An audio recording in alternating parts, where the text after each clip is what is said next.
잠시 쉬었으니까 다시 시작하겠습니다. 이사야 45장 첫 시간입니다.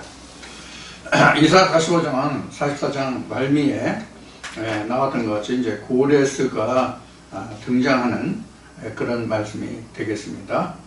이사야 45장 1절부터 나 여호와는 나의 기름 받은 고레스의 오른손을 붙잡고 열국으로 그 앞에 항복하게 하며 열왕의 허리를 풀며 성문을 그 앞에 열어서 닫지 못하게 하리라.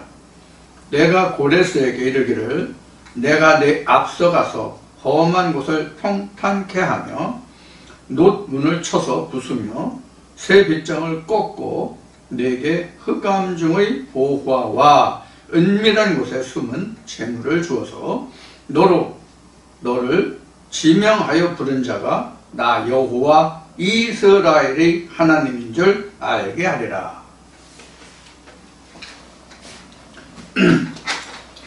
자, 이사야 45장에 이르렀습니다. 어차피 이사야 지금 45장에 이르렀는데 지금 이제 이사야서가 워낙 1장부터 66장까지 있어가지고 이제 상당히 길죠. 그래서 여러분들이 이사야 말씀을 다 들으시려면 어쩌면 지금까지 들으신 것만도 여러분들이 지루하다고 생각하실지 몰라요. 근데 이제 말씀의 그 깊이와 그 내용들이 많이 지금 그 의미가 함축되어 있는 그런 말씀들이고, 또 당시에는 이제 북이스라엘의 멸망과 유다의 그 풍전등화 같은 그런 상황에서 선지자의 역할이 굉장히 많았던 시절입니다. 이제 다음에 이제 에레미야서로 이어지는데 말씀의 순서가 이사야 끝나면 에레미야죠.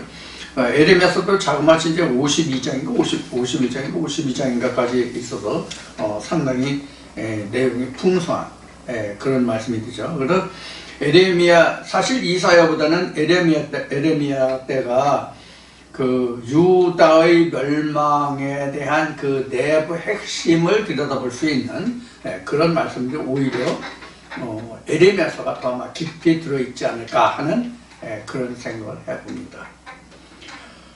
자, 그래서 이제 이사야서는 66장까지 있는데 사실 이사야서는 성경 전체를 아우르는 말씀이다, 이런 얘기들을 많이 해요, 신학자들이.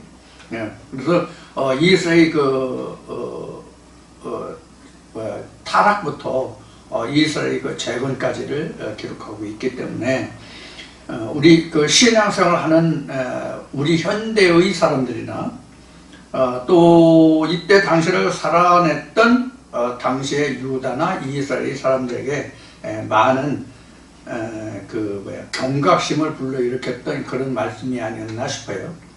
물론 우리가 성경을 대할 때마다 생각할 것이 무엇인가 하면은 하나님의 보내심을 받은 선지자들이 있고 스스로 온 선지자들이 있는데, 스스로 온 선지자들은 사람들의 추앙을 받고 대접을 받았지만 하나님께로부터 보냄을 받은 선지자들은 그 누구도 대우를 받은 선지자가 단 한 사람도 없었다는 것. 그래도 모세가 성경에 기록된 선지자로서는 대우를 받았던 그런 선지자였을 겁니다. 왜냐하면 표면적으로 통치를 했기 때문에.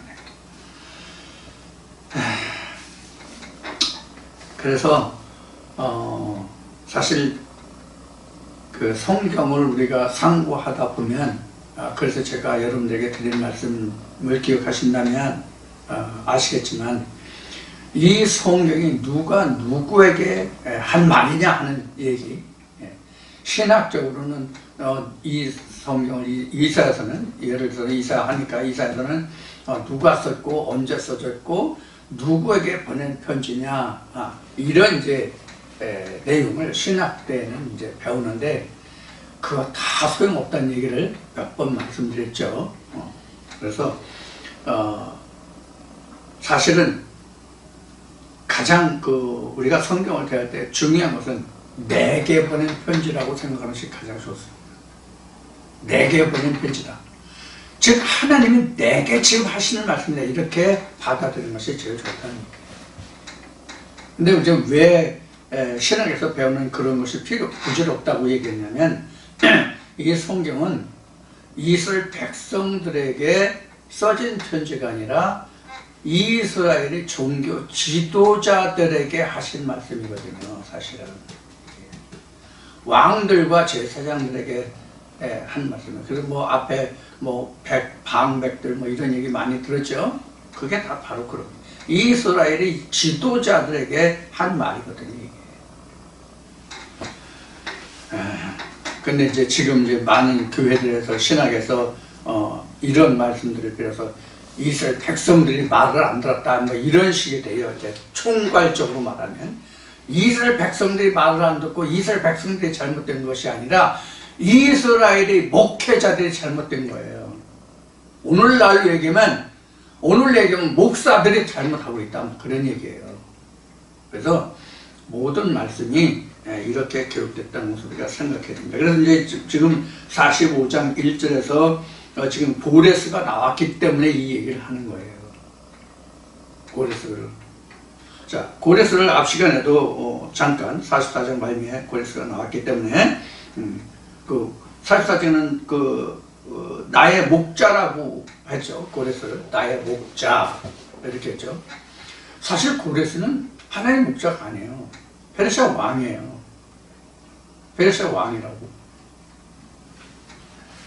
그런데 여기서 지금 하나님의 목자라고 얘기했죠. 하나님의 목자라고 얘기한 것은 어떤 연유에서 목자라고 했냐면 앞서는 이 부분을 말씀을 안 드리는데 왜 그러냐면 이스라엘을 중건해서 하나님 나라를 세울 수 있는 그런 모티브를 그런 동기를 부여한 자가 고레스기 때문에 나의 목자라고 한 거예요.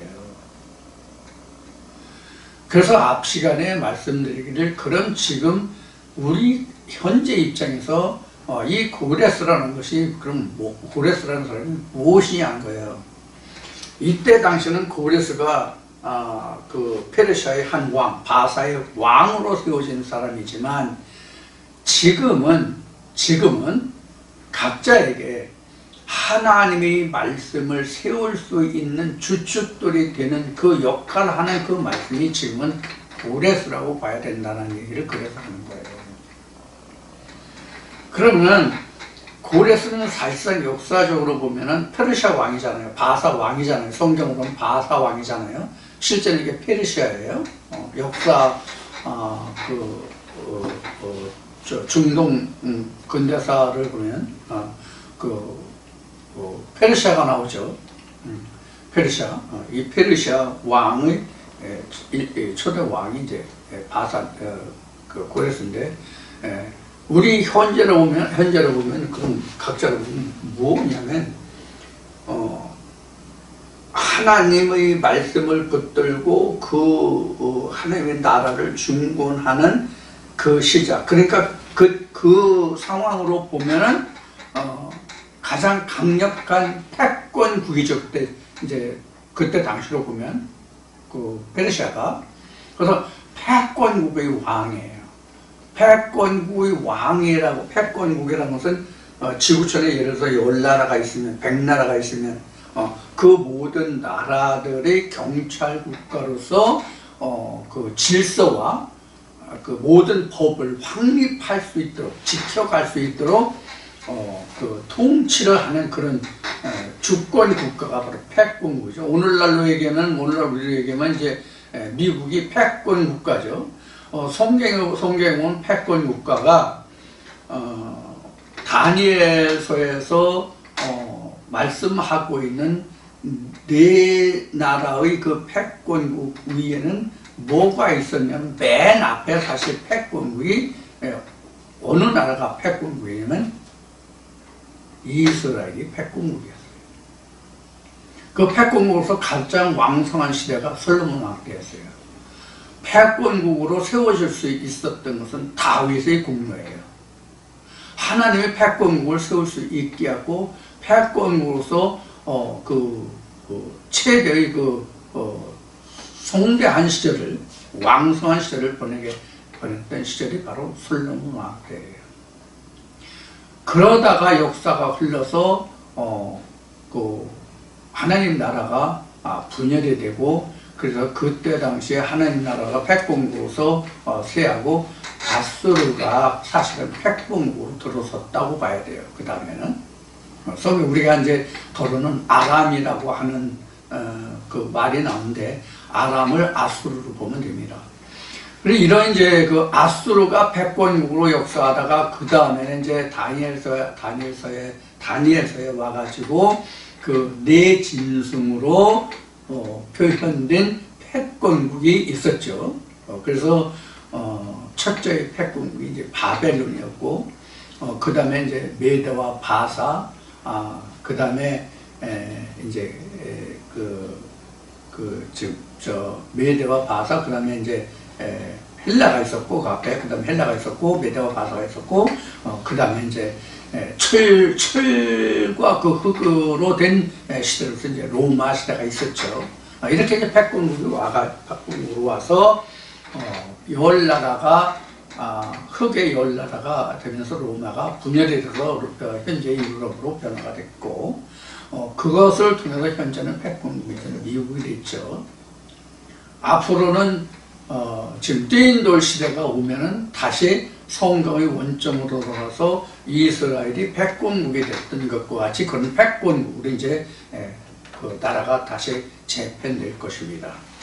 이제 그 이후에는 어떻게 될지 성경에 뛰인 돌 시대까지 왔기 때문에 그 이후에는 어떻게 될지 모르겠지만 뛰인 돌 시대가 사실 성경으로 보면 그게 끝이 아닐까. 왜냐하면 뛰인 돌 시대까지 다니엘서에 예언되어 있기 때문에. 그러면 한간에 그 학자들이 얘기하지 언제가 되면 지구가 멸망하고 그런 시대가 올지, 아니면 전도서 1장에 기록된 것이 땅이 영원히 있다고 그렇게 땅이 영원히 있으면 하나님의 뛰인 돌 시대가 영원히 이루어지는 건지, 그것에 대해서는 앞으로 하나님이 이제 역사하실 것이고 이제 선자들을 통해서 말씀하시겠죠. 그래서 여기에서 지금 보는 이 그 고레스라고 하는 것은 하나님의 기름을 받은 고레스라고 해요. 하나님이 기름 장사를 해서 하나님이 기름 받은 고레스라고 한 게 아니라 하나님의 말씀의 기름이죠. 그 하나님의 말씀이 기름이라고 하는 것은 기름이 여러 가지 역할을 하지만 기름은 불을 켤 수 있는, 불을 피울 수 있는, 불을 켤 수 있는 거잖아요. 그래서 고레스가 하나님을 인해서 빛을 발한다는 의미에서 기름을 받았다, 이렇게 기록하고 있는 거예요. 그래서 하나님의 빛을 발할 수 있는 그런 거죠. 그래서 오른손으로 잡았다는 오른손 이미 40장에서 하나님의 의의 오른손을 우리가 배웠으면 공부했습니다. 그래서 오른손이라고 하는 것은 실제 하나님이 그 영과 그 하나님은 뼈와 살이 없다는데 하나님이 오른손이 있을 수가 없죠. 그래서 여기서 오른손이라고 해서 하나님의 말씀을 얘기하는 겁니다. 그리고 열국으로 그 앞에 항복하게 하며 열왕의 허리를 풀며 성문을 그 앞에 열어서 닫지 못하게 하리라.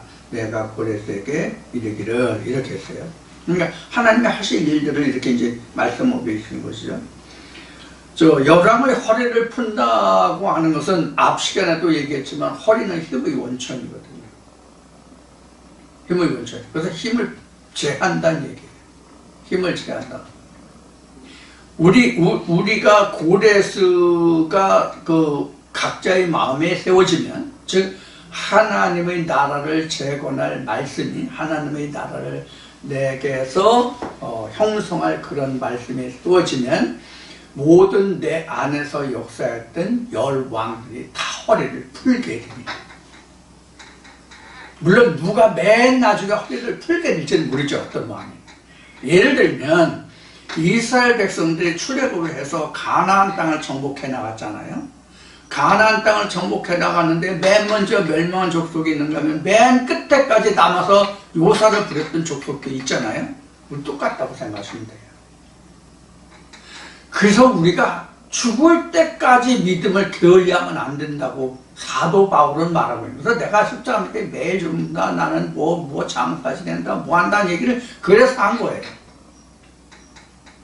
그래서 앞에 이제 도말했다는 말에서 언급한 것 같이 도말이 아니라 한쪽에 웅크리고 도사리고 있다는 것을 생각해야 돼요. 언제 그것이 일어나서 열왕이 이스라엘을 뒤엎을지 몰라요. 이스라엘 역사가 그랬잖아요. 자, 그래서 여기서 뭐 허리를 푼다, 성문을 그 앞에서 열어서 닫지 못한다. 성문을 연다고 하는 얘기는 하나님의 말씀을 받아들인다 입장에서 얘기해요. 왜냐하면 우리가 지금까지 가지고 있던 말씀이 단단하게 뭉쳐서 성문을 열지 않으면 하나님 말씀이 들어올 수가 없잖아요. 그래서 성경에는 문이라고 하는 것을 예수 자신으로 얘기했는데 요한복음 10장에서 문을 자기 자신으로 얘기했는데 그래서 양이 들어가고 나면서 꼴을 얻는다라고 말한 거거든요. 근데 우리 모두에게는 각자 문이 크게 나누면 두 문이 있다고 봐야 돼요. 두 문이. 이방 나라의 문하고 하나님 나라의 문하고 두 개가 있다고 봐야 돼요. 근데 이방 나라가 견고하면 견고할수록 하나님 나라의 문은 하나님 나라는 들어올 수가 없어요. 반대로 하나님 나라의 문이 견고하면 견고할수록 이방 나라가 들어올 수 없어요. 이것이 창세기 3장에서의 그 그룹들이라는 얘기예요. 그것이 하여mon가 그룹들이라는 얘기예요. 그럼 하나님 나라가 견고하잖아요. 그럼 가비가 누가 들어가요? 못 들어오죠. 그래서 내가 지키고 너를 언약했고 내가 너를 뭐 구속했고 이것을 하니가 나 외에 다른 신이 없다고 말하는 거거든요. 하나님만 이것을 할 수 있단 말이에요. 하나님만. 그런데 하나님보다 더 큰 자가 있어요. 하나님보다 더 큰 자가 누구예요? 인간이에요. 하나님보다 더 큰 자가 인간이라고. 이 이야기도 그동안 여러 번 했는데 이 이야기를 하면 사람들이 하나님은 전지전능하시고 하나님보다 큰 자가 없는데 저 미친놈 아니야 이렇게 말씀하실 분이 많이 계실 것 같은데 누구 예수 죽었어요? 하나님의 예수 죽었어요? 사람의 예수 죽었어요. 예수가. 그럼 예수가 누구예요?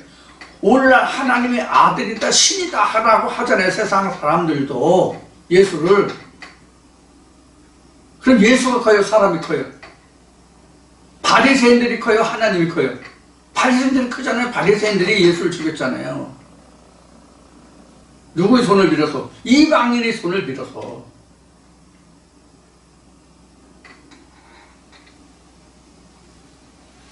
이것을 우리가 그냥 지나가는 생각에서 그런 일이 있었어 라고 생각하면 안 된다고. 이게 무엇인가를 지금 생각해야 돼요. 그래서 예수가 예루살렘 성 밖에는 하나님의 선지자가 죽는 법이 없다라고 얘기한 거예요. 믿는 사람들이, 믿는다고 하는 사람들이, 하나님을 섬긴다고 하는 사람들이 하나님을 죽이잖아요. 하나님의 선지자를 죽이잖아요. 그러면서 하는 말이 뭐라고 그랬어요? 이것이 하나님을 섬기는 예법이라고 한다고 그랬잖아요.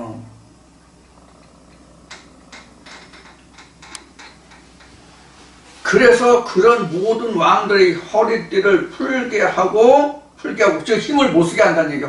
허리띠를 풀면 힘이 없잖아요.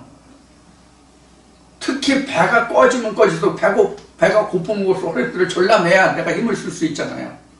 배부를 때는 허리띠를 풀러놓고 움직여도 움직일 수 있잖아요. 그래서 한국 사람은 무슨 힘으로 산다? 밥심으로 산다.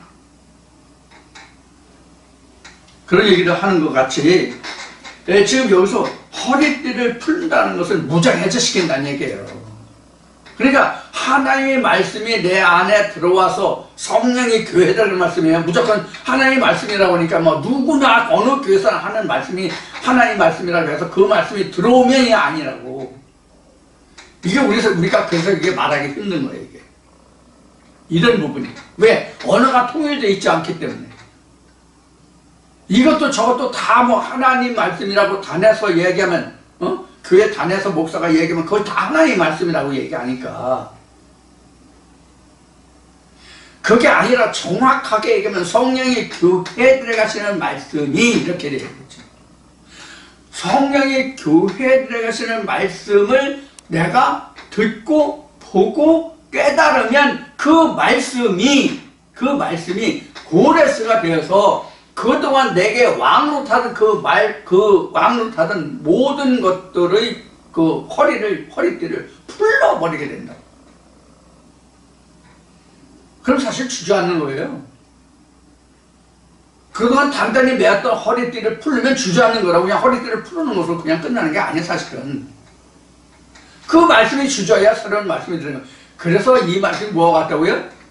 세례요한이 한 무슨 말과 같다고요? 나는 새하고 그는 흥하고, 이렇게 된 거예요.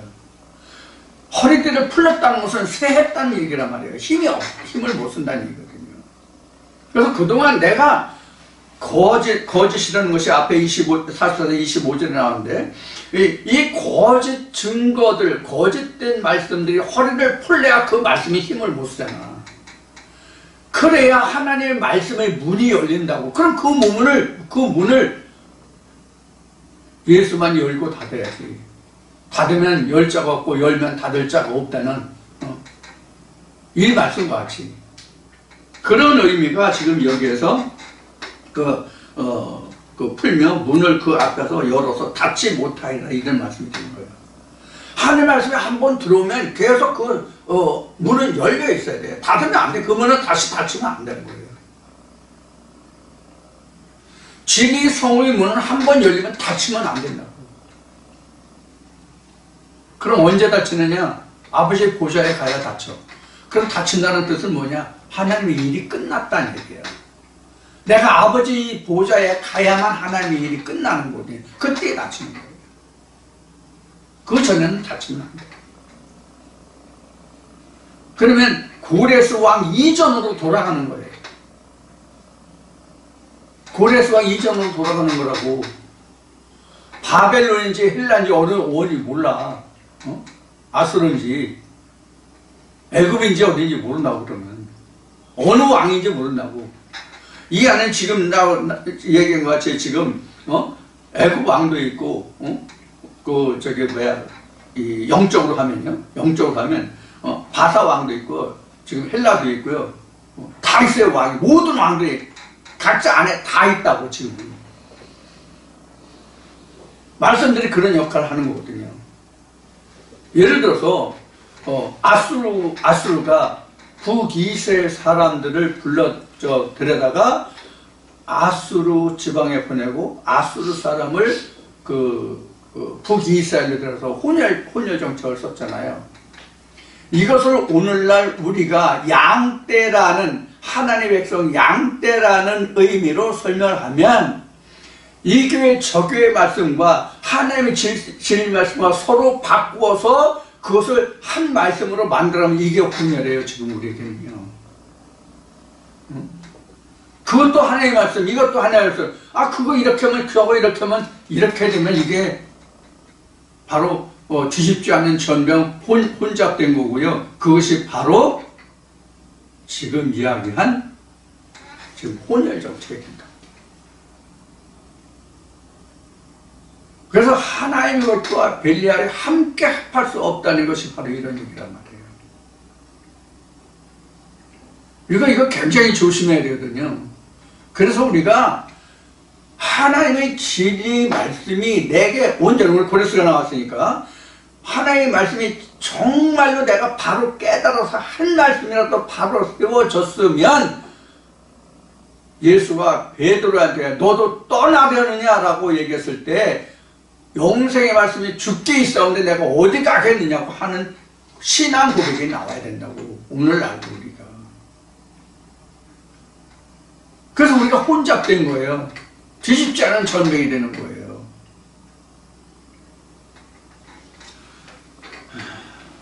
이런 걸 우리가 이런 말씀에서 우리가 좀 상고하면 이 내용이 이런 거구나 하는 것을 깨닫게 되면 내가 한 말씀을 쫓아가더라도 한 말씀을 듣더라도 한 말씀을 내가 취한다 할지라도 어떤 말씀을 어떻게 취할 것이냐 하는 것이 조심하지 않을 수밖에 없는 그런 결과를 가지고. 근데 우리는 이 말씀 들어도 저 말씀 들어도 그 말씀 들어도 다 하나의 말씀이니까 이렇게 생각하는 경우가 없지 않아 있단 말이에요.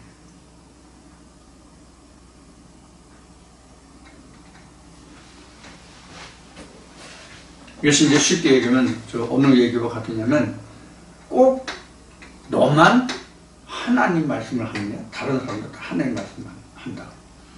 네가 하는 말씀만 들어야 구원을 받느냐? 다른 데도 있다. 이런 식이란 말이에요.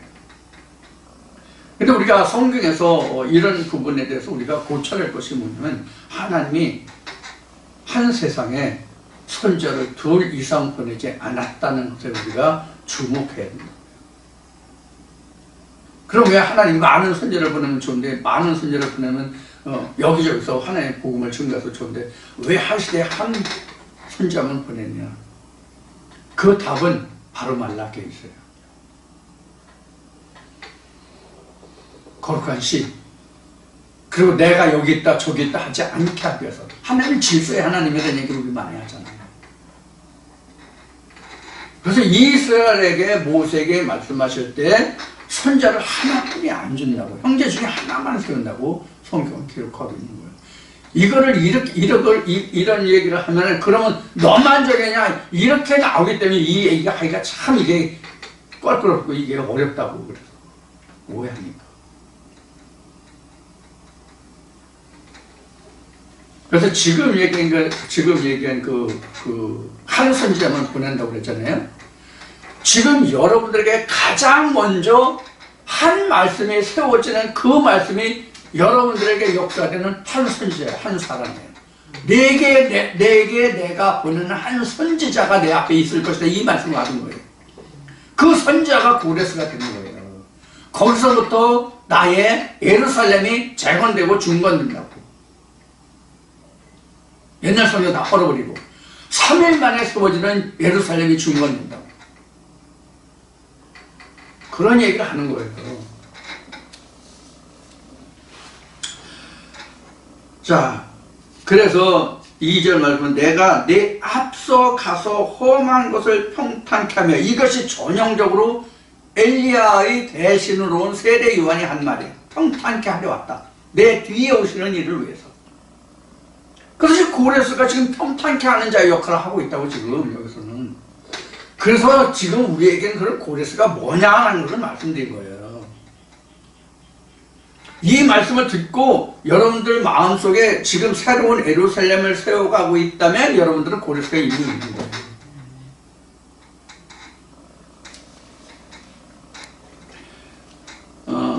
그래서 2절 보면 내가 내 앞서 가서 험한 곳을 평탄케 하며 논문을 쳐서 부수며 세빗장을 꽂고 그러니까 견고한 그 성문을 부순다는 얘기죠. 이스라엘 백성들이 가나안 땅에 들어가기 전에 여리고성을 함락시켰잖아요. 여리고성이 열리지 않으면 들어갈 수 없거든요. 이 여리고성이라는 것이 이스라엘 백성들의 실제적인 성으로 있었지만은 현재 우리에게는 우리 마음이라고요. 마음보다 견고한 성이 없어요. 우리 이 견고한 성이 무너졌다가도 다시 세워지는 게 현재의 여리고성이에요. 이 현재 세웠다가 헐었다가 세웠다가 헐었다 하는 이 여리고성을 다시 세워지지 못하게 역할을 하는 것이 고레스가 되어야 된다고. 자, 그래서 2절 보면 험한 곳을 평탄케 하며 논문을 쳐서 세빗장을 꺾고 이렇게 되어 있고 3절에 보면 내게 흑암 중의 보호와 은밀한 곳에 숨은 재물을 주어 너를 지명하여 부른 자가 나 여호와 이스라엘 하나님인 줄 알게 하리라. 여기서 부활을 흑암 중에 은밀한 중에 숨은 재물 보화 이렇게 얘기했는데 이것이 뭐냐면 내가 알지 못하던 감춰졌던 그 보화를 얘기하는 거예요. 마치 뭐 같으냐면 모세가 하나님이 계신 흑암으로 들어갔다고 출애굽을 보면 기록하고 있잖아요. 하나님이 그 숨겨진 그 비밀이 흑암 속에 암흑 속에 들어있는 거거든요. 즉 내가 전혀 생각지 못하고 알지 못하는 그런 부분을 얘기하는 거예요. 하나님의 하나님이 내가 알지 못하는 그런 전혀 알지 못하는 그런 부분이 흑암이고 암흑이에요. 거기 있는 보물을 캐내서 내가 이렇게 알고 이거 전혀 생각지도 못했는데 이게 이런 것이었네라고 하는 것이 흑암 중에서 암흑 중에서 캐는 보물이에요. 그래서 그때 비로소 야곱이 말하기를 이스라엘 백성이 말하기를 이거 여호와께서 주셨다는 것을 그때 깨닫는 거예요. 이게 하나님이 이걸 알게 해주시지 않으면 이것을 내가 알 수 없다 깨달을 수 없다 하는 얘기를 하는 거예요. 그러니까 이렇게 해서 우리가 성경을 아는 거지 내가 지식이 있고 세상 지식이 있고 세상에 배운 어떤 학문이 있어서 성경을 깨닫고 성경을 이해할 수 있다면 배운 놈들만 천국 가겠지 나 같은 사람이 어떻게 하겠냐고.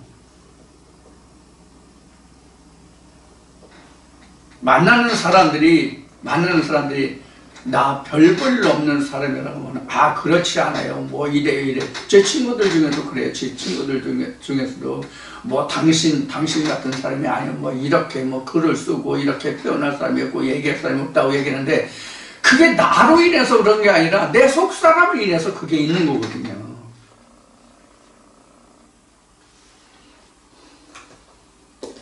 나로 인해서 그게 이루어진 게 아니란 말이에요. 내가 의학을 해서 여자의 신체를 아는 거 아니고요. 내가 의학을 해서 해부학을 하기 때문에 인간의 구조를 아는 게 아니란 말이에요. 하나님의 말씀을 통해서 하나님의 말씀이 이렇게 해서 보여주시는 것을 인해서 사람의 인체를 승리시키는 것을 이해하고 깨달은 거예요. 그래서 이게 나로 인한 게 아니라고. 그러니까 앞에 지식이다 이렇게 나왔는데 이 지식이다 총명이다 지혜다 하는 게요. 바울이 얘기했듯이 예수 그리스도 아는 것보다 더 고상한 지식이 없다고 얘기했잖아요. 앞 시간에도요. 그것이 바로 사람을 위해서 오는 게 아니라 하나님을 인해서 지혜가 오는 거예요. 지식이 오는 거예요. 같은 단어라도 그 의미가 달라진다고요. 같은 단어라도 의미가 달라져요. 참을 알면 그 단어의 의미가 달라진다니까. 여러분들도 그런 거를 경험하셨으면 좋겠어요. 자, 그래서 3절에 보면 네 개의 흑암 중에 뭐 보화와 은밀한 곳에 숨은 재물을 주어서 그러니까 실제로 무엇보다 보화와 재물을 줘서 내가 세상적으로 어떤 금전적으로 물질적으로 풍성하고 부유하고 이런 것이 아니라 하나님에 대하여 예수에 대하여 성령에 대하여 즉 아버지의 나라에 대하여 이렇다는 얘기예요. 성경에 대하여 이렇다는 얘기예요. 제가 오늘날까지 이 말씀에 붙들려서 하나님을 성경을 이러이러하다라고 여러분들의 증거한 게 벌써 30년 하고도 지금 몇 년이 흘렀어요. 오히려 저는 제가 가지고 있던 거 재물 써가면서 오늘날까지 이르렀고 그래도 지금은 여러분들이 몇몇 분들이 그래도 그 후원을 해주셔서 살아가고 있지. 여기는 같이 재물을 주고 보아주고 저 한 번도 저기 한 거 없어요. 저들은 굶주려도 내 종을 먹고 마시느라 글쎄 나중에는 어떻게 될지 모르겠지만 현재까지는 그래요. 더구나 올해 같은 해는 그 일도 못 했어요. 그래가지고 여러 가지로 좀 여유롭지 못하지만 하나님이 안 주시면 할 수 없는 거죠. 자, 그래서 여기서 재물과 부하고 이런 거 나왔지만 그래서 세상으로는 예수 믿고 복 받으세요. 잘 먹고 잘 사세요. 심지어 제가 그 목사 임명 할 때도 우리 다 잘 먹고 잘 삽시다. 미국에서 신학 미국 그 신학으로 가지 좀 돼가지고 이제 했기 때문에 자매를 해가지고 같은 했기 때문에 미국 그 목사들이 매년 그 안수할 때, 그 목사 임명할 때 봤는데, 우리나라 목사가 얼마나 얘기했으면 그 얘기를 했어요. 우리 잘 먹고 잘 삽시다. 잘 먹고 잘 사는 게 우리가 하나님 있는 게 아닙니다. 복이라는 게 그런 게 아닙니다. 앞 시간에 얘기했듯이 하나님께 우리가 보호받는 영생이라고 말씀드렸어요. 그래서 보화나 체험되는 것이 그런 것이 아니다. 그래서 너로 지명하여 부른 자가 나 여호와인 줄 알라. 지명하여 불렀다고 해서 지명이 여기서는 고레스가 나왔지만 실상의 성경에서 지명하여 부른 것은 예수라는 이름뿐이었어요. 예수라는 이름뿐이 없다고. 그러니 고레스를 놓고 보면 고레스는 자기 부모가 지어진 이름에 불과한 거예요. 여기서 하나님이 고레스라고 얘기했지만 그 속이 이스라엘인 거예요. 고레스도 사실은. 이것도 원래 이해하실지 모르겠는데, 자, 요 정도만 합시다. 그래서 이스라엘이 하나님인 줄 아니라, 그래서 속 사람의 하나님이라, 말씀의 하나님인 줄 아니라, 이렇게 해석할 수가 있겠죠. 어떤 의미인지 이해하실 것 같고, 그 다음에 4절 보면, 내가 나의 종 야곱, 나의 택한 이스라엘을 위하여 너를 지명하여 불렀나니, 이렇게 됐어요. 그러니까 여기에서는 지금 여기 이사야 45장에서는 여기 45장이니까 45장 풀어보고, 여기서는 고레스가 있고 야곱이 있고 이스라엘이 있잖아요. 이렇게 있잖아요. 이 사람은 표면적인 왕이야, 따지면. 그러니까 이 사람은 이면적 왕이야. 이면적 왕이야. 이렇게 보면은 야곱은 오해가 되면 본문이 되는 거예요. 요거는 그 뜻이 되는 거예요. 그래서 요게 합해서 나눠보면 야곱과 이스라엘인데 하나로 합쳐보면 그냥 야곱이야, 본체는. 즉 우리로 얘기하면 이거는 성경이란 말이에요. 이건 뜻이란 말이에요. 속에 담긴다. 이렇게 보면 되는 거예요. 그리고 또 이걸 다시 크게 보면 이거는 모세고 여기는 예수고. 이런 관계로 성경이 다 기록이 된 거예요. 그래서 야곱, 이스라엘 이런 거 다. 여기는 표면적으로 통치하는 자잖아요. 앞에 패권국 나왔잖아요. 하나님이 통치하시는 맨 앞에 패권국이 이스라엘이라고 그랬어요. 그래서 사월에서 시작해가지고 다윗, 솔로몬 이렇게 내려왔잖아요. 이건 표면적이면서도 이면적이에요. 하나님 나라를 그림자로 맨 먼저 패권국을 보여주신 거거든요. 그러니까 이 세상의 살아가는 모든 모습이 성경에 기록된다. 나 여호와로 인하여 너희가 살리라. 이 말씀과 같은 거예요. 그러니까. 근데 그게 다 깨졌잖아. 그게 다 깨지고 세상 나라가 임금이 됐다가 지금 뛴돌 시대가 오면 성경은 끝이잖아. 예언된 게. 그 얘기를 앞 시간에 한 거예요. 자, 그런 의미가 여기서 이제 여기서 3절인가? 4절에 보면 내가 나의 종 야곱, 나의 택한 이스라엘. 그 다음에 이들을 위해서 누구를 불렀다? 이 나의 택한 이스라엘 외에 너를 지명하여 불렀나니. 여기서 지명이 또 나왔죠. 3절에서도 지명하고, 이건 고레스고 여기도 이제 고레스를 의미하는 거가 되겠죠. 그래서 너는 나를 알지 못할지라도 나는 내게 칭호를 주었노라. 뭐라고 주었어요? 고레스라는 칭호와 야곱과 이스라엘은 칭호를 주었다는 얘기예요. 그래서 사실 이스라엘은 하나님이 칭호를 주셨지만 야곱은 하나님이 주신 칭호가 아니에요. 사실은 에서와 야곱은 그 아비가 지어준 이름이지. 응? 에서와 야곱의 아비가 누군가 모르겠어요. 여러분들 좀 성경 좀 봐서 좀 저한테 가르쳐 주세요. 그래서 여기서 이제 그 칭호를 주었다는 것은 이름을 주었다는 이제 말이 되죠. 그래서 누가 주었다? 하나님이 주었다. 근데 지금 영적으로는 야곱이나 이스라엘은 하나님이 주신 거예요. 근데 족보상으로 보면 하나님이 주신 게 아니죠. 그 조상이 준 거죠. 이것을 우리가 여기서 우리가 생각할 것이 뭐냐면 족보상에 나와 있는 야곱과 성경이 말하는 야곱과 이스라엘의 관계도 여러분들이 다시 한번 생각해 보실 수 있는 그런 그 헤아림이 좀 있었으면 좋겠다는 생각이 들어요. 자, 5절 보겠습니다. 나는 여호와라. 나 외에 다른 이가 없나니 나밖에 신이 없느니라. 너는 나를 알지 못하였을지라도 나는 내 띠를 돌릴 것이요. 자, 앞에서는 먼저 띠를 띄었던 자들의 띠를 풀어서 힘을 제하여 버리고, 지금 야곱과 고레스에게는 띠를 주어서 띠게 한다. 이 띠는 그럼 뭐가 띠예요? 하나님이 띠예요. 야곱과 이스라엘은 하나님이 띠라고, 고레스에게도 하나님이 띠라고. 그럼 여기서 지금 나온 자가 고레스가 나왔고 야곱이 나왔고 이스라엘인데, 야곱과 이스라엘은 한 사람이지만 고레스와 야곱과 이스라엘 이 셋을 놓고 보면 사실은 고레스와 야곱뿐이잖아요. 실제 표면적으로 보면. 그래서 그 표면적인 나라는 고레스라고 보면은 여기가 페르시아 바사예요.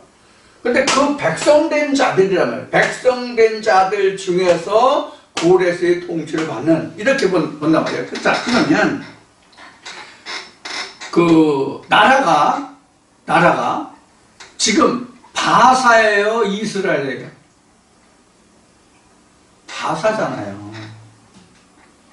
바사라고. 지금 표면적인 나라는 바사라고. 표면적인 나라는 바사인데 그 안에서 무슨 나라를, 어떤 나라를 세우는 거예요? 지금 이스라엘을 세우는 거예요. 자, 이것을 세상 역사를 어떻게 설명할 수 있을까 하면 이런 거 되겠죠. 즉 우방국과 적이 있잖아요. 세상 나라로 보면 우방국과 적이 있는 거예요. 나와 함께 힘을 합해서 살아가는 나라는 우방이고요. 나와 어깨를 드누지 않고 총뿌리를 마주대면 적대 국가잖아요. 적성 국가가 되죠. 이와 같은 관계를 보시면 돼요. 그러니까 사실은 여기서 고레스와 야곱을 놓고 보면 껍데기가 고레스고요. 그 속은 야곱과 이스라엘, 이렇게 볼 수도 있어요. 이 문제는. 우리 믿음으로 보면. 그래서 겉모습은 고레스야. 고레스가 하나님과 합하는 자가 된 거야. 다만 그럼 고레스가 하나님과 합하는 자가 아니면 앞 시간에 얘기했나? 이 시간에 시작하면서 얘기했나? 그 앞 시대의 왕들이 된다고. 그래서 모든 왕들이 지금 각자 안에 있다고 생각하셔야 된다는 얘기를 그래서 한 거예요.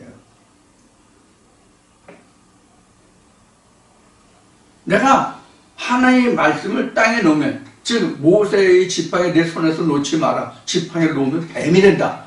그렇지? 우리가 지팡이를 붙들고 있을 때는 고레스인데 지팡이를 놓으면 내가 뱀이 된다니까. 그럼 야곱이 못 살아요. 야곱이 못 산다는 건 이스라엘이 못 산다는 얘기예요. 이런 관계를 우리가 항상 염두에 두고 우리가 말씀을 상고하고 살아갈 때 이것을 항상 내가 생각해야 된다는 얘기예요. 상고해야죠. 그러니까 그 관계를 얘기하는 거예요.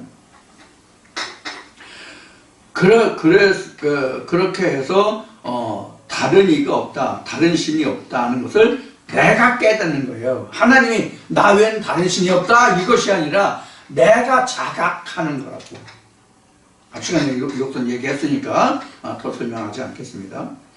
해 뜨는 곳에서든지 지는 곳에서든지 나밖에 다른 이가 없는 줄을 무리로 알게 하리라. 나 여호와라. 나는 여호와라. 다른 이가 없느니라. 다시 반복했어요. 또 다른 이가 없다고. 그럼 해 뜨는 곳, 해 지는 곳이라고 그랬어요. 해 뜨는 곳이 어디고 해 지는 곳이 어디예요? 성경에서 설명한 해 뜨는 곳은 동쪽이고 해 지는 곳은 서쪽이죠. 그래서 성전 문을 동쪽이라고 봤고, 민수기에 보면은 성전 들어가는 입구를 동쪽으로 봤고, 그 다음에 그 법궤가 있는 쪽을 서쪽으로 봤단 말이에요. 그래서 동쪽은 하나님의 일을 시작하는 때, 하나님을 만나는 때를 동쪽이라고 한다면 하나님의 일을 마치는 때가 서쪽이에요. 해가 지는 데. 그런 의미로 성경은 방향을 정하고 있어요. 실제 우리가 세상에서 살아가는 방위인 동서남북을 말하고 있는 그런 방위를 말하는 동서남북이 아니에요, 성경은. 그래서 성전 문이 동쪽입니다. 그래서 지성소, 즉 법궤가 있는 곳이 서쪽입니다, 성경은. 민수기 1, 2, 3장을 참고하시면 됩니다. 그 다음에 이제 6절에 했던 거를 했고, 여기서 이제 다르니까 없다는 거. 그러니까 동쪽과 서쪽에 누가 있다고 하는 거예요? 시작도 나요, 끝도 나요, 알파도 나요, 오메가도 나요. 그 얘기가 했던 거예요. 그러니까 이 6절 말씀은요. 자, 7절은 나는 빛도 짓고 어두움도 창조하며 나는 평안도 짓고 환난도 창조하나니 나는 여호와라 이 모든 일을 행하는 자니라 하였노라. 여기서 저 빛도 어둠도 평안도 환난도 이렇게 말씀하시는데, 실제로 하나님이 어둠을 지어주시는 게 아니에요. 실제로 하나님이 우리에게 환난을 지어주시는 게 아니에요. 이게 어떤 말인가 하면 이미 오래전에 신명기 말씀을 들어서 여러분들에게 설명을 드린 바와 같이 하나님이 우리에게 다른 말씀을 주셨느냐? 이스라엘 백성들에게 한 말씀을 주셨다. 그럼 하나님은 이 똑같은 한 말씀을 통해서 뭐라고 말씀하셨느냐? 내가 너에게 이른 이 계명을 지켜 행하면 복이요, 이 말을 지키지 않으면 저주라 이랬단 말이에요. 그래서 하나님이 우리에게 한 말씀, 한 법을 주셨지 복의 말씀과 저주의 말씀을 따로 주신 것이 아니다 하는 얘기예요. 그러면 복과 저주를 누가 만들어요? 내가 만들어요, 각자가. 하나님의 말씀을 듣는 자가 복과 저주를 결정한다고. 하나님의 복과 저주를 결정하는 게 아니라고. 이거 무수히 많이 들었어도 여러분들 이제 이해하실 거예요. 귀에 아마 딱지가 앉을 정도로 들으셨을 거예요. 수없이 얘기했기 때문에. 그래서 하나님의 그 근본 자체가 복이지만 그 복을 버리면 나는 저주가 된단 말이에요. 그럼 누가 하나님에게 저주했어요? 하나님의 복으로 내게 오려고 그랬는데 내가 거부하고 안 받으니까 하나님은 나가시고 나 그대로 남아. 이 자체가 저주야. 하나님이 없다는 그 자체가 저주라고, 환난이라고, 화라고. 하나님이 계시면 그게 복이고 평강이고 평화고. 그래서 앞에 재물과 보화가 나오는데 그 재물과 보화가 바로 하나님의 말씀이라는 거예요. 이게 성경에서 금은 보화로 되어 있잖아요. 하나님의 말씀이. 자, 이 정도 하면 여러분들이 이제 그 기본으로 들었던 말씀이 있기 때문에 충분히 이해하실 거라고 믿고요. 해 뜨는 곳에도 해 지는 곳에도 이제 얘기했듯이 또 시작과 끝 그러겠고, 7절에 지금 말씀드렸죠. 빛도 짓고 어둠도 창조하며 이러는데 그것이 지금 말씀드린 바와 같습니다. 자, 그래서 너 하늘이여 위에서부터 의로움을 비같이 듣게 할지어다. 궁창이여 의를 부어 내릴지어다. 땅이여 열려서 구원을 내고 의도 함께 움돋게 할지어다. 나 여호와가 이 일을 창조하였느니라. 8절 한 절에, 이 8절 한 절에 이게 상당히 많은 의미가 들어있는 말씀입니다. 이거 굉장히 깊은 말씀이에요. 이 지금 8절인가?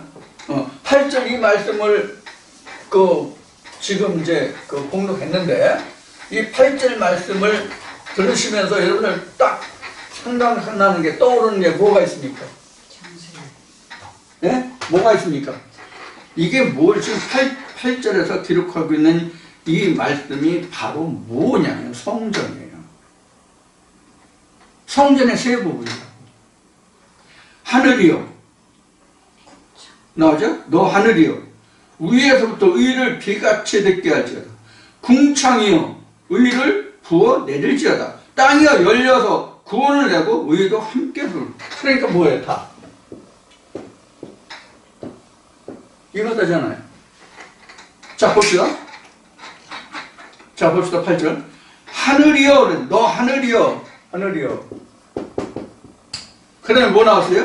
너 하늘이여, 위에서부터 의로움을 비같이 듣게 할지다. 의로움.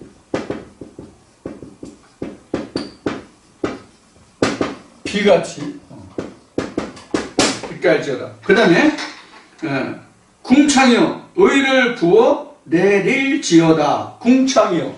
그러니까 궁창이잖아요. 궁창이여, 의를 부어 내릴지어다.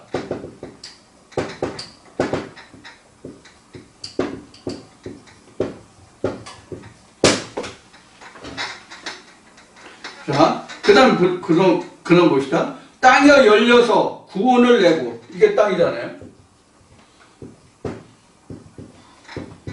구원을 내고, 그 다음에 뭐예요 또? 구원을 내고, 의도 함께 움덮게 되다. 움덮게.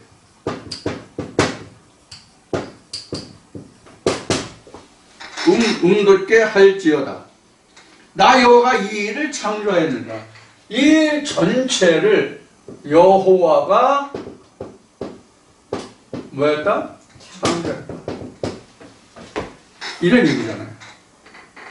자, 여기는 하늘이고 궁창이고 땅이잖아요. 이게 이제 성경이잖아요, 다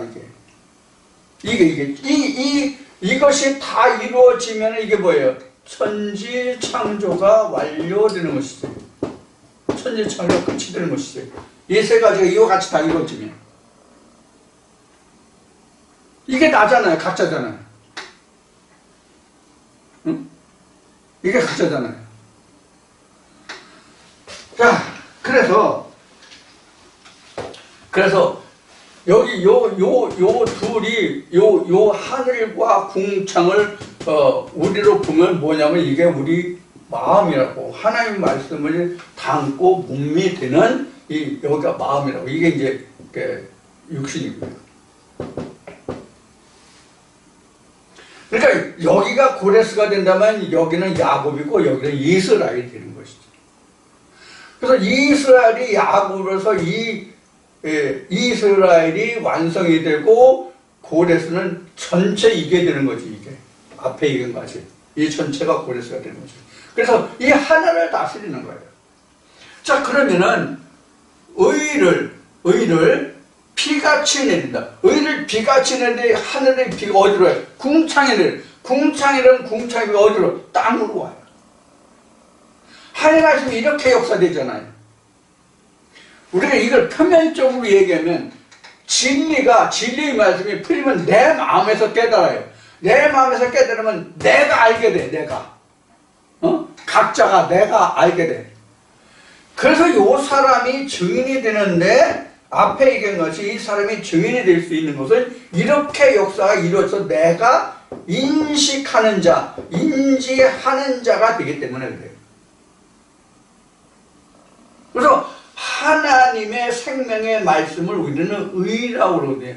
의를 받았으면 당연히 땅에 의를 전하지. 이 궁창이 내 마음에서 이렇게 되는 거란 말이에요. 요 의미를 지금 8절 1절에 기록하고 있어요. 8절 1절. 이 8절 1절에 지금 기록한 이 말씀이 사실 성경 전체를 다 이야기하고 있다라고 할 수 있는 부분이에요. 8절 1절에 기록되어 있지만 사실 우리가 이거 이루려고 그런 거잖아요. 이거 하나를 이루려고 하는 거란 말이에요. 이거 이렇게 되는 것을 하나님은 창세기에서부터 시작한 말이 바로 하나님이 천지를 창조하셨다라고 얘기하고 지금 이 전체를 이렇게 완성하는 것을 구속했다. 내가 너를 지명하여 불렀다. 너는 내 거다. 내가 모태로부터 너를 지명하여 불렀다. 지었다라고 말하는 거란 말이에요. 내가 이렇게 되기 전에라도 내가 이 일을 시작하고 명하였다라고 하나님 말씀하시는 거란 말이에요. 지금 이 사연을 통해서. 이게 하나님의 뜻이에요. 이게 이렇게 하시고자 하는 것이 하나님의 뜻이고 이것이 하나님의 일의 시작이고 결국이라고. 이거 하나 보고 우리가 신앙생활을 하는 거예요. 다른 아무것도 없어요. 성경이 창세기로부터 요한계시록까지 우리가 66권이라고 하지만 66권 전체를 통틀어서 하나님이 이루시고자 하는, 하나님이 일하시고자 하는, 하나님이 하시는 일이 결국 이거 하나라고. 이걸 하나를 보고 하나님이 역사하시는 거예요. 역사하신다는 것은 일하는 거예요. 하나님이 일하신단 말이에요. 하나님이 그럼 누구와 일해요? 이 사람과 일합니까? 이 사람과 일하냐고? 내 육신과 함께 일하냐고? 내 마음과 함께 일하거든요. 내 마음과 함께 일할 때 내 마음의 중심에 하늘이 이루어진다고. 이스라엘이라는 하나님의 말씀이 이루어진다고.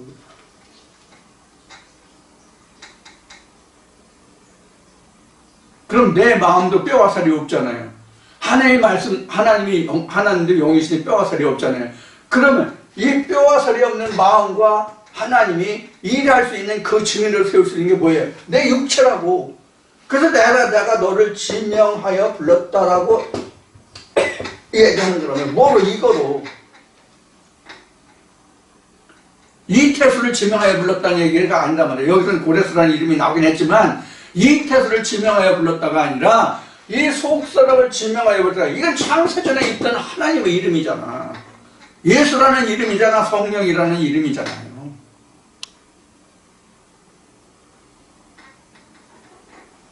요것을 좀 더 설명하면 어떤 그 말씀이 증거되냐면요. 예수가 요한계시로 내가 아버지의 보좌에 앉은 것 같이 너도 그 보좌에 앉게 하겠다는 말씀이 증거가 돼요. 이 말씀이. 왜 그렇게 되는지를 여러분들이 이해하셨으면 좋겠어요. 저는 설명을 드렸지만 저는 이제 설명을 드린 부분이 있어요. 그래서 전에 들었던 말씀을 여러분들이 상고하시고 그 말씀을 기억하신다면 왜 너를 지명하여 불렀고 예수가 말할 때 내가 아버지의 뜻을 내가 너에게 이루고 당부한 분부를 짓게 행하면 내가 아버지의 보좌에 앉은 것 같이 너도 아버지의 보좌에 앉게 하겠다라는 뜻이 무엇인지를 충분히 이해하실 수 있을 거예요. 자, 이렇게 해서 이제 이사야 45장 첫 시간 1절부터 8절까지의 말씀을 지금 살펴보았습니다. 자, 오늘 여러분들 2시간 나눈 앞에 이사야 44장 1시간, 지금 이사야 45장 1시간, 오늘 2시간 나누는데 오늘도 이 2시간을 나눈 말씀이 여러분들 이 말씀을 상고하실 수 있다면 이 말씀을 축약해서 지금 말씀을 드렸지만은 축약된 것을 풀어드렸고 이것을 다시 확대도 하고 다시 축약해도 느리기도 하고 줄이기도 하고 이렇게 이제 말씀을 드렸는데 이 말씀을 여러분들이 점점 이것을 나래를 펴서 이것을 말씀을 전개해 나간다면 성경 다 풀어져요. 제가 말씀드린 것 같이. 자, 이렇게 말씀들이 이제 설명할 수가 있습니다. 그래서 오늘 2시간 동안 나누는 이 말씀이 여러분들이 그냥 단순히 이 시간으로 그냥 듣는 것으로 끝나지 마시고 좀 더 말씀을 확장도 하고 축소도 하고 그래서 작은 책까지 만들어보는 그런 말씀이 되기를 바라고요. 또 이 말씀을 여러분들 들으실 때에 좀 좋아요를 좀 눌러주셨으면 좋겠어요. 그리고 아직 구독 신청을 안 하신 분은 구독도 좀 해주시고요. 그렇게 해서 많은 분들이 이 말씀에 들어올 수 있도록 여러분들이 좀 도와주시면 좋겠습니다. 여러분들이 비록 제가 드리는 말씀이 마음에 들지 않고 별로 마음에 와 닿지 않더라도 좋아요를 눌러주시고 구독 신청을 하시면 구독 신청은 유튜브에 유튜브 지메일이나 이쪽에 이제 인터넷 가입을 하셔야 구독이 될 수 있고 구독을 하시면 뭐가 편리하냐면 이 녹음 파일이 유튜브에 이제 영상이 올라갈 때 알림음이 울리기 때문에 좋고요. 그 다음에 이제 좋아요를 누르면 다른 많은 사람들이 볼 수 있는 기회를 접할 수 있거든요. 그래서 여러분들에게 구독과 좋아요를 부탁드리는 거니까 또 이것도 또 부담이 없어요. 부담이 없어요. 즉 물질적인 부담은 없다는 얘기예요.